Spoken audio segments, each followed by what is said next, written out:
கிறிஸ்துவில் அன்பானவர்களே, ஆண்டவரும் இரட்சகருமான இயேசு கிறிஸ்துவின் விலையேற பெற்ற நாமத்தில் உங்களை நான் வாழ்த்துகிறேன். இன்றைய நாளுக்கான கர்த்தருடைய வார்த்தை அப்போஸ்தலர் 27ஆம் அதிகாரம் 25வது வசனம். ஆனபடியினால் மனுஷரே, திடமனதாயிருங்கள், எனக்கு சொல்லப்பட்ட பிரகாரமாகவே நடக்கும் என்று தேவனிடத்தில் நம்பிக்கையாயிருக்கிறேன். இது பவுல் எழுதுகிற ஒரு அழகான ஒரு வார்த்தை, ஒரு நம்பிக்கைக்கான ஒரு வார்த்தை. பவுல் கிட்ட ஒரு சில விஷயங்களை ஆண்டவர் வெளிப்படுத்தி இருக்கிறாரு. அவரு கொஞ்சம் பயத்துல இருக்கிறாரு அப்படின்னு கூட நம்ம நினைச்சுக்கலாம். ஆனா அவருக்கு ஒரு வார்த்தை வருது.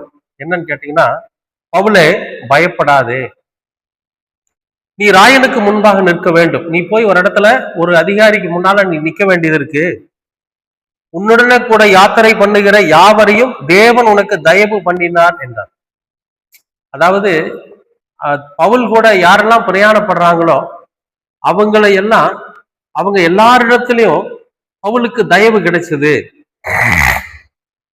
கிடைக்க பண்ணினார் அப்படின்னு சொல்லி இங்க சொல்லப்படுறதுனால பவுல் இந்த நம்பிக்கைக்குரிய வார்த்தையை சொல்றார். என்னன்னு, மனுஷரே திடமனதா இருங்க, எனக்கு என்ன வாக்குத்தத்தம் பண்ணப்பட்டதோ, எனக்கு என்ன சொல்லப்பட்டதோ அந்த பிரகாரமே நடக்கும், அதை தவறி வேற ஒண்ணு நடக்காது அப்படின்னு சொல்லி இங்க பவுல் ஒரு திட நம்பிக்கையா சொல்றார்.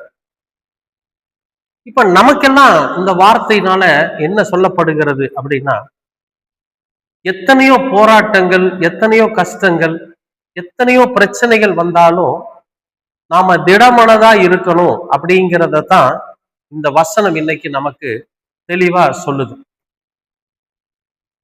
அன்பானவர்களே, கடந்த சில நாட்களா என்னுடைய சொந்த தனிப்பட்ட வாழ்க்கையில ஏகப்பட்ட பிரச்சனைகளை நான் சந்திச்சுட்டு இருக்கிறேன்.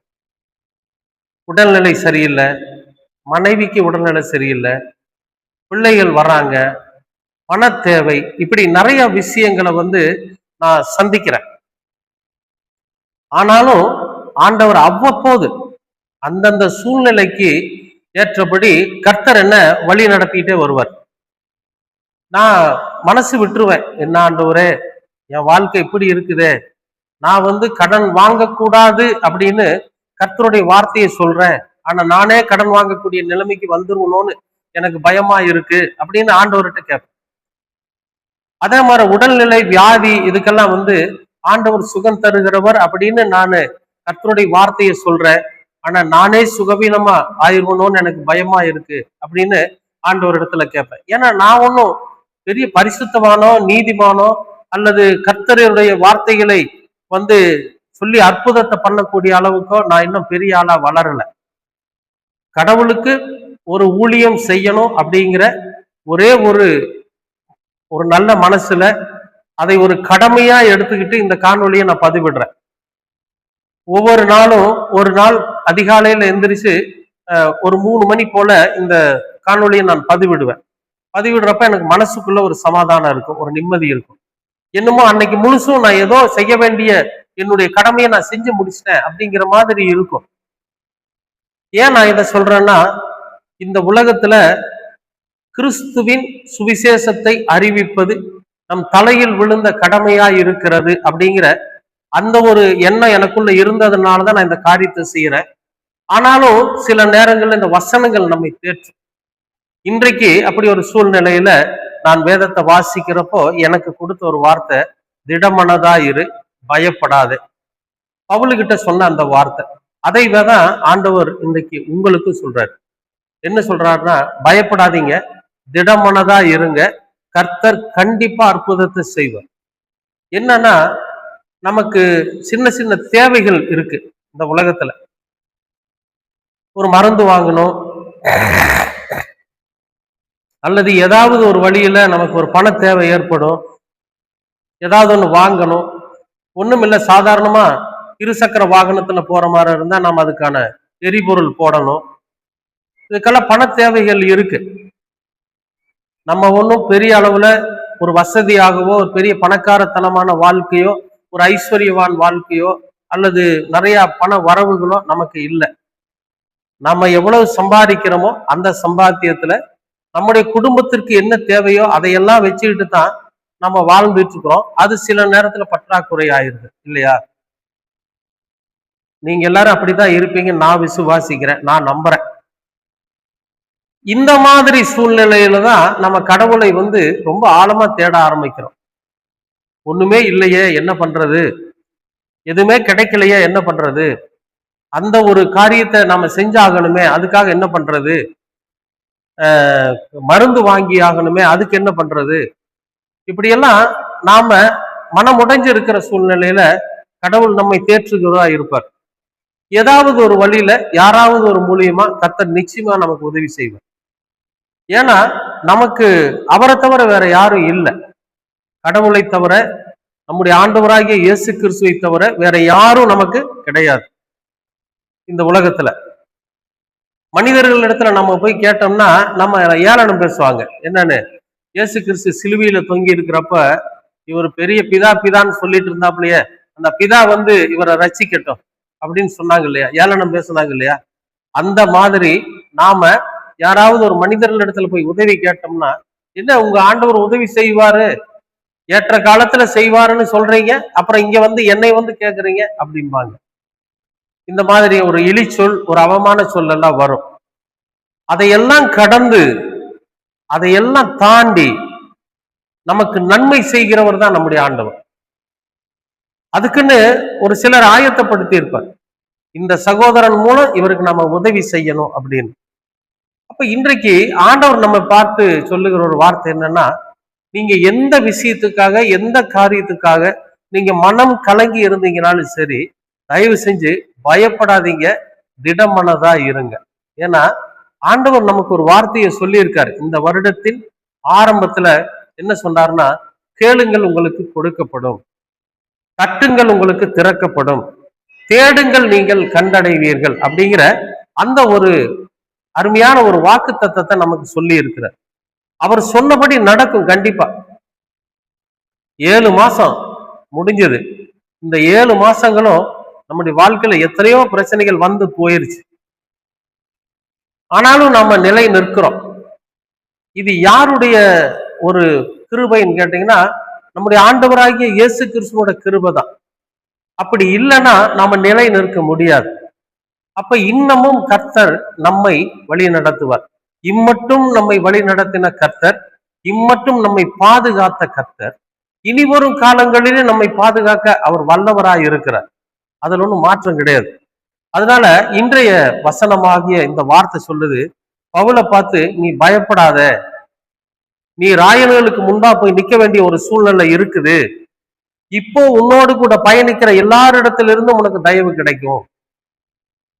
பவுல் சொல்றாரு, ஆனபடியினால் மனுஷரே, நம்மளை எல்லாம் பார்த்து சொல்றாரு, நீங்க தின மனசா இருங்க. ஆண்டவர் என்ன வாக்குத்தத்தம் கொடுத்தாரோ அதை நிறைவேற்றுவாரு, ஆண்டவர் என்ன சொன்னாரோ அதை செய்வாரு. விசுவாசிக்கிறீங்களா? நம்முடைய வாழ்க்கையில கர்த்தர் எதை சொல்லி இருக்கிறாரோ அதை செய்வார். நாம திடமனதா இருக்கணும். எங்க பிரதர் என்னால முடியல, மனசு ரொம்ப கஷ்டமா இருக்குது, அழுகலாமோன்னு தோணுது அப்படின்னு நினைக்க சொல்லும். நானும் அப்படி நினைக்கிறவன் தான். சில நேரங்கள்ல அழுகலாமான்னு தோணும். ஏதாவது ஒரு ஆலயத்துல போய் உட்கார்ந்து நம்முடைய நிலைமையெல்லாம் சொல்லி அழுகலாமான்னு தோணும். அப்ப நான் என்ன பண்ணுவேன்னா, இப்படி வந்துருவேன், இந்த இடத்துல உட்கார்ந்து அழுவேன், மனசு விட்டு அழுவேன், ஆண்டவர்கிட்ட கேட்பேன். ஆண்டவர் சொல்லுவாரு, ஏதாவது வார்த்தையை கொண்டு என்னை தேற்றி அனுப்பிடுவாரு. அப்புறம் பாருங்க, அந்த காரியத்துக்கான என்ன தேவையோ அதை ஆண்டவர் சந்திப்பார். உங்களுடைய வாழ்க்கையில அதை செய்வாருங்க. நீங்க ஒன்னும் பயப்படாதீங்க, மனசு சோர்ந்து போயிடாதீங்க, மனசு விட்டுறாதீங்க, திடமனதா இருங்க. ஏன்னா எல்லாருக்கும் மேல நமக்கு அவர் மட்டும்தான் இருக்காரு. நம்ம ஒரு சிலர் பாருங்க, செல்வாக்கா இருப்பாங்க, ஊழியம் பண்ணுவாங்க, ஆண்டவரை பத்தி சொல்லுவாங்க, அவங்க பசியை பத்தி அவங்களுக்கு தெரியாது, ஏழ்மையை பத்தி தெரியாது, ஆனாலும் சொல்லுவாங்க. ஆனா நம்ம அப்படி இல்லை, நம்ம அனுபவத்துல சொல்றோம். பசிச்சு பட்டினியா நம்ம இருந்திருக்கிறோம், இப்பவும் இருந்துட்டு இருக்கிறோம். ஏழ்மையான சூழ்நிலையில நம்ம இருந்துட்டு இருக்கிறோம். இதிலிருந்து நாம ஊழியம் பண்றோம். எப்படி? தன்னிடத்தில் இருக்கிற 2 பணத்தையும் கொண்டு போய் காணிக்கையா போட்டுட்டு வெறுமனே திரும்பி போய் ஆசீர்வாதத்தை மட்டும் வாங்கிட்டு போனாலே ஒருத்தி, அந்த மாதிரி நம்ம இடத்துல ஒண்ணும் இல்லை பெரிய அளவுக்கு செய்யறதுக்கு. நம்மனால முடிஞ்சது ஆண்டவருடைய நாமத்தை துதிக்கவும், அவருடைய நாமத்தை பிரஸ்தாபப்படுத்தவும், அவர் செய்திருக்கிற செயல்களை மற்றவர்களிடத்துல சொல்லி மகிமைப்படுத்தவும் மட்டும்தான் முடியும். நாம இப்ப அதை செஞ்சுக்கிட்டு இருக்கிறோம். அதனால நம்ம எல்லோருக்கும் ஆண்டவர் சொல்ற ஒரு வார்த்தை என்னன்னா, நாம திடமனதா இருப்போம். நம்ம மனசு விட்டுறக்கூடாது, நாம பயப்படக்கூடாது, பயம் இல்லாம இருப்போம். ஏன்னா அவர் சொன்ன வாக்கு தத்தத்தை நிறைவேற்றுகிற கர்த்தர். இங்க பவுலுக்கு சொல்லிட்டார். பவுல் நிறைவேற்று அந்த நிறைவேறுதலை அனுபவிச்சார். அந்த மாதிரி நம்ம எல்லோருடைய வாழ்க்கையிலும் இயேசு கிறிஸ்து நமக்கு சொல்லி இருக்கிற வார்த்தைகளை நிறைவேற்றுவார். அவர் எந்தெந்தைக்கும் நம்மோடு கூட இருப்பார். நம்ம சுற்றுப்புறங்கள்ல, நம்ம சகோதர சகோதரிகளுக்குள்ள, நம்முடைய நண்பர்களுக்குள்ள, நம்ம கூட வாழ்க்கையில யாரெல்லாம் பயணிக்கிறாங்களோ எல்லாருக்குள்ளயும் அவர் இருந்து அவர்களுடைய கண்கள்ல கூட நமக்கு தயவு கிடைக்க செய்வார், நிச்சயமா. அதனால திடமனதா இருங்க, பயப்படாதீங்க, மனசு விட்டுறாதீங்க. ஒரே வைராக்கியம், என் ஆண்டவர் எல்லாவற்றையும் பார்த்து கொள்வார் அப்படிங்கிற தைரியத்தோட இருங்க. நிச்சயமாக அற்புதத்தை காண்பீர்கள். ஜெபிக்கலாமா? அன்பின் பரலோக பிதாவே, உமக்கு ஸ்தோத்திரம். இந்த நாளை ஆசீர்வதித்து கொடுத்திருக்கிறீர், அதற்காகவும் நன்றி. வியாதியினாலும், பண தேவைகளினாலும், பொருள் தேவைகளினாலும், பசியினாலும், இப்படி சூழ்நிலைகளில அவதிப்பட்டு கொண்டிருக்கிற என்னை போன்ற ஏழை மக்களுக்காக உம்முடைய சமூகத்துல ஜெபிக்கிறேன். இதோ நீர் சொன்ன இந்த வார்த்தை, பயப்படாதிருங்க, திடமனதா இருங்க, கர்த்தர் சொன்னதை நிறைவேற்றுவார் என்று சொன்ன இந்த வார்த்தையை முன்வைத்து ஜெபிக்கிற ஆண்டவரே, பயத்தோடு இருக்கிற பிள்ளைகளுக்கு அந்த பயத்தை போக்கி அவர்கள் திடமனதா இருக்க நீங்க கிருபை பாராட்டுங்க. உங்க இரக்கமும், உங்க கிருபையும், உங்க தைரியமும் எங்க எல்லாருக்கும் வேணும் ஆண்டவரே. நாங்க எல்லோருமே அற்பமும் தூசியுமான மனிதர்கள். அவ்வப்போது பலவீனப்பட்டு போறோம் ஆண்டவரே. அவ்வப்போது எங்களுடைய திடமனதா இருக்கக்கூடிய இருதயம் சோர்ந்து போயிருது ஆண்டவரே. அவை எல்லாவற்றிலும் இருந்து நாங்கள் எங்களை விலக்கி காத்து கொண்டு பயமில்லாமல் திடமனதோடு முழு நம்பிக்கையோடு இருக்க நீங்க கிருபை பாராட்டுங்க. ஏன்னா இங்க பவுல் இந்த வார்த்தையை சொன்ன போது பரிசுத்த ஆவியானவரை கொண்டு அதை சொல்றார். ஆண்டவர் செய்வாரு, திடமனதா இருங்க, நம்பிக்கையா இருங்கன்னு சொல்றார். அந்த நம்பிக்கையோடு இருந்து நாங்கள் நன்மையை பெற்றுக்கொள்ள நீங்க கிருபை பாராட்டுங்க. எல்லாவற்றையும் அருமை இரட்சகர் இயேசு கிறிஸ்துவின் வழியாய் கேட்கிறோம் நல்ல பிதாவே. ஆமேன், ஆமேன்.